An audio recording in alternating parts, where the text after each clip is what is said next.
On March 21st this year, as I was leaving a press conference in the 10th District, I was approached by a young woman who was visibly upset and desperately seeking help for what I later learned to be an absolutely horrific case involving her teenage daughter.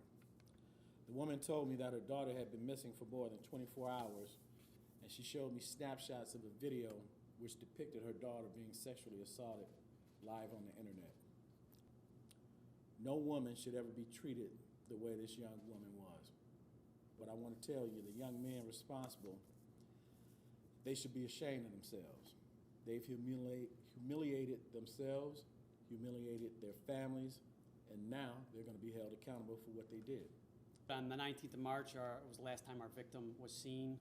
That's when she went missing. The 19th of March is actually when the incident took place as well, which was obviously streamed live over Facebook, which everybody knows at this point. On the 20th of March is when the mother of the victim received some of these still shots of what occurred to her daughter, the acts that occurred to her daughter. And it's when she reported her missing. The victim was located the following day by the 10th District officers who were working around the clock looking for her. She's immediately brought in. She obviously has to go to the hospital. She's extremely traumatized, from this event, obviously. And then on top of what occurred to her, the horrific acts, then on top of that, moving forward, there's a bunch of social media, I'm going to call it bullying, that occurs where people are really making fun of the victim and just a lot of off-color comments about what occurred. And now this is causing a lot more trauma to this victim than she's already suffered from just the facts of the case that took place. It took a little bit, took a little bit of time, but obviously the detectives working with Facebook have executed several social media search warrants, and we were able to eventually identify two of these offenders and secure arrest warrants for them.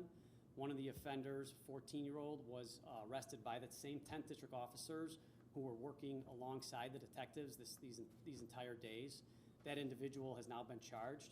There's a second juvenile warrant that is out there, and we expect that individual to be arrested soon.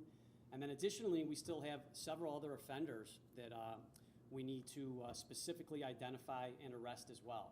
So this was just a very difficult case for all people involved, and obviously for this juvenile, this is just, she's just having such a difficult time even communicating what occurred to her. We obviously have a video of the incident, so we have verifiable objective evidence of what occurred to this young lady, but she's just having a very difficult time. And then on top of it, constant social media, like I said, bullying of either making fun of her or what occurred here. So this is just a very traumatic incident. The detectives worked around the clock right alongside with the 10th District officers, and we were able to effect an arrest, and we still have a lot more work to do.